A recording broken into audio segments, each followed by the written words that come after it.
Salut à tous, c'est Bank de la chaîne, bienvenue sur cette vidéo qui aujourd'hui va parler d'auto-hypnose et va parler des limites et des attentions qu'on doit ou qu'on peut porter sur l'auto-hypnose. Euh, Pourquoi? Parce que hier je vous ai fait une petite vidéo sur les bouffées délirantes aiguës, parfois les mouvements psychotiques qu'on peut avoir avec certains de nos patients en session. Et de la même façon, je pense qu'il est important de se rendre compte que l'auto-hypnose, c'est quand même assez rare, voire exceptionnel, qu'il puisse se passer un truc négatif dedans. Bon, on peut avoir des sessions de merde et avoir des bad trips pendant un certain temps, mais ça, je mets pas ça dans les éléments problématiques. Je mets ça dans le principe de travail sur soi, où il y a des moments où on est vraiment dans des phases d'ombre.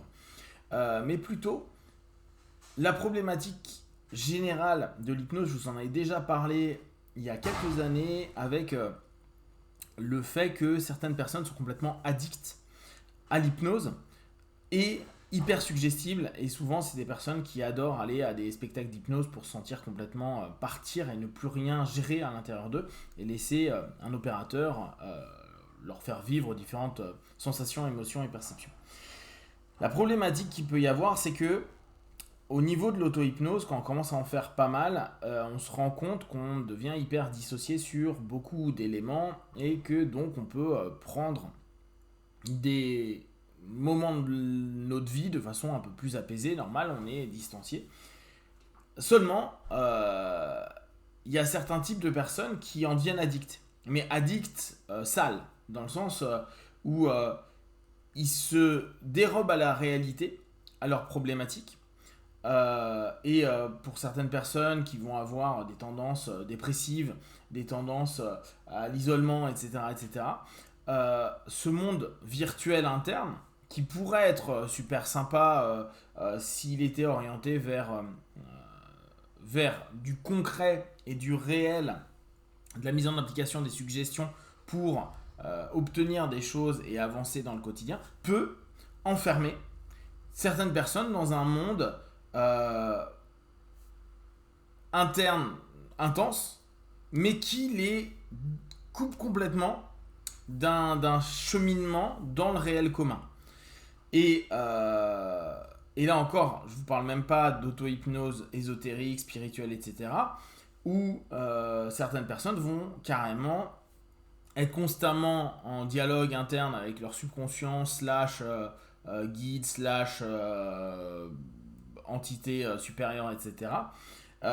Où là, on a des personnes qui sont décorrélées d'une forme de réalité et sont persuadées, et on va même avoir un ensemble d'hallucinations, etc., qu'ils sont en train de vivre des choses qui, dans la réalité commune, n'est pas le cas. Alors après, on peut me dire, oui, mais regarde, il y a des réalités alternatives, tout le travail de beaucoup de personnes en hermétisme, ésotérisme, etc.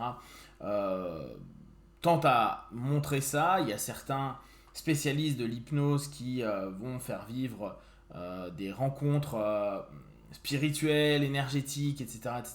Yes, je suis d'accord. Euh, Ça existe. Néanmoins, si on en devient addict et qu'on ne vit sa vie que au travers de ça, alors qu'il y a des responsabilités du quotidien qui sont là dans ce monde commun, et je précise bien ce monde commun, c'est-à-dire la réalité perceptive du commun. Euh, on peut avoir des parents qui deviennent problématiques avec leurs enfants, on peut avoir des maris ou des femmes qui deviennent problématiques avec leurs conjoints conjointes, on va avoir des personnes qui peuvent très facilement devenir sectaires, on peut avoir des personnes qui vont très facilement alors sectaire, là je parle pas rentrer dans des sectes, hein.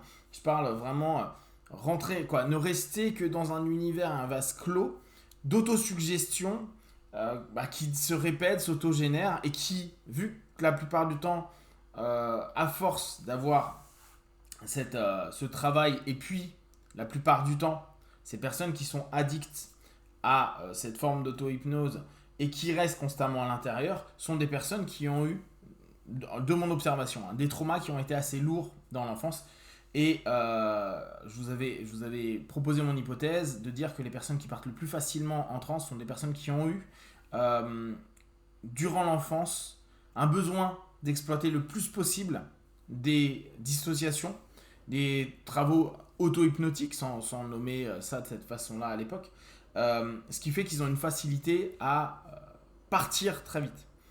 Euh, et donc, c'est des experts de cette notion-là, de je ne suis plus là, je ressens plus, je perçois plus, je me coupe, je rentre dans mon monde intérieur. Et ça ne veut pas dire qu'à l'intérieur, il y a c'est merveilleux, c'est féerique. Il y a juste des moments où il n'y a plus rien. C'est juste coupé. Et c'est des moments où, quand ils nous font des feedbacks, ils disent je sais pas trop. C'est un petit peu comme si on était, j'exagère pour bien vous montrer l'idée, mais dans une phase de SDL. Une espèce de truc où on se coupe complètement et on revient quelques heures plus tard, voire parfois quelques jours, en se demandant ce qui s'est passé pendant ce temps-là. Même si, parfois, on a continué à agir dans le quotidien commun.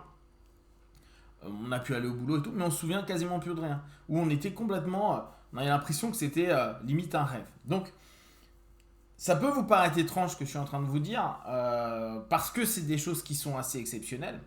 Parce que, bien sûr, 99,9% des personnes qui vont faire de l'auto-hypnose, ça leur arrivera jamais. Euh, Néanmoins, c'est quand même à savoir. Si vous commencez à vous rendre compte que vous passez plus de temps à faire votre auto-hypnose qu'à vivre dans le quotidien, qu'au fur et à mesure, vous créez plein de trucs super dans votre tête avec des méga suggestions, mais qu'en fait, la réalité commune ne t'apporte pas ce que tu as l'impression que tu es en train de créer à l'intérieur de toi, tout en partant d'un postulat à la con, de se dire, oui, mais ça va, je suis en train de créer ma réalité. La seule réalité acceptable, en tout cas à notre petit niveau, c'est la réalité commune. Et donc les feedbacks dans cette réalité commune. D'accord.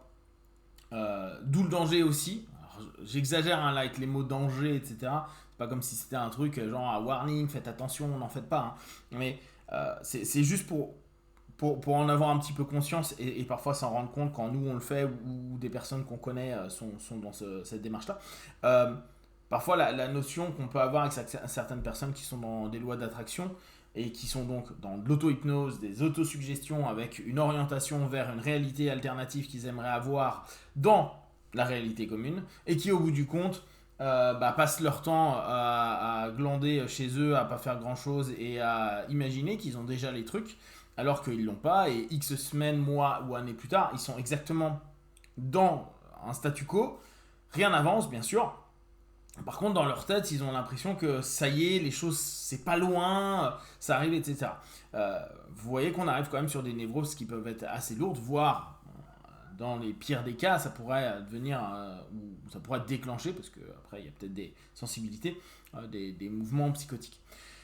Donc, c'est vraiment quelque chose que moi je vous invite à cogiter, à voir, à percevoir, à discuter avec des personnes que si vous en connaissez, ou quand vous êtes tout le temps en train de voir l'auto-hypnose. C'est comme si quelqu'un me disait ouais, je suis constamment en méditation. C'est bien quand tu es au fin fond d'un monastère quelque part. Vous êtes bien d'accord qu'au 21e siècle en France, si tu fais ça H24, il y a un mismatch quelque part. Bon, déjà, tu vas un peu galérer à vivre. Bien que peut-être avec un RSA et pas grand chose, tu pourrais vivre chez toi et passer ta journée à méditer. Why not? Mais il y a quand même quelque chose de problématique par rapport à une réalité commune. Réalité commune, on pourra en discuter, mais c'est vraiment cette notion-là qu'il faut prendre en compte. À la limite, même si vous savez que je ne suis pas un super fan du mindfulness, je préfère quelqu'un qui est dans le mindfulness parce qu'il y a un côté dans l'action du quotidien et la prise de conscience du quotidien qui est hyper plus intéressante. Et orienter votre auto-hypnose dans une fonctionnalité mindfulness, pour moi, justement pour les personnes qui sont trop dans des auto-hypnoses dissociatives, à aller chercher plein de trucs, à vivre des rencontres avec des entités, à parler avec des vies antérieures ou à attirer l'univers à soi, je vais lui préférer l'auto-hypnose de pleine conscience parce que justement ça va ramener sur un terrain d'ici, qu'est-ce que je fais, où, quand, comment, pourquoi et pas partir très très loin. Voilà, si vous avez, vous, déjà vécu peut-être ces états-là pendant quelques jours, quelques semaines, n'hésitez pas à le partager. Si vous avez des questions également sur Facebook, YouTube, j'y répondrai le plus rapidement possible. Et comme d'habitude, de tout ce que je propose, ne prenez que ce qui est bon juste pour vous. Testez, observez, analysez et concluez. Puis one, ciao.